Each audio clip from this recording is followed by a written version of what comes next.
ଜୟ ଜଗନ୍ନାଥ। ଆପଣମାନେ କେମିତି ଅଛନ୍ତି? ଆଶା କରୁଛି ଜଗନ୍ନାଥଙ୍କ କୃପାରୁ ସହପରିବାର କୌଶଳରେ ଥିବ ବୋଲି। ଦିନେ ଗୋଟିଏ କ୍ଲାସ୍ରେ ଶିକ୍ଷକ ପିଲାମାନଙ୍କ ଆଗରେ 500 ଟଙ୍କିଆ ନୋଟ୍ ବାହାର କଲେ। ପଚାରିଲେ, ପିଲାମାନେ ଏ ନୋଟ୍କୁ କିଏ ନେବ? ତ ପ୍ରତ୍ୟେକ ପିଲା ହାତ ଉଠାଇଲେ, ସାର୍ ମୁଁ ନେବି କହିଲେ।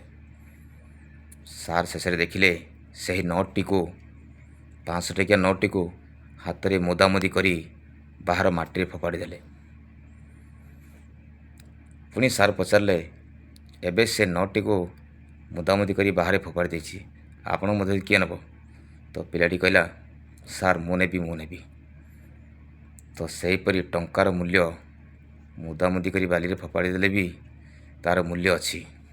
ତ ଆପଣମାନଙ୍କୁ କେହି ରାଗିଲେ କିମ୍ବା କୌଣସି କଥାରେ ଅପମାନ କଲେ, କେହି ଗାଳି ଦେଲେ, ଆପଣ ଭାଙ୍ଗି ପଡ଼ିଯିବା ଉଚିତ ନୁହେଁ। କାହିଁକିନା ଆପଣଙ୍କର ବି ମୂଲ୍ୟ ଅଛି, ଏହା ମନେ ରଖନ୍ତୁ। ନମସ୍କାର।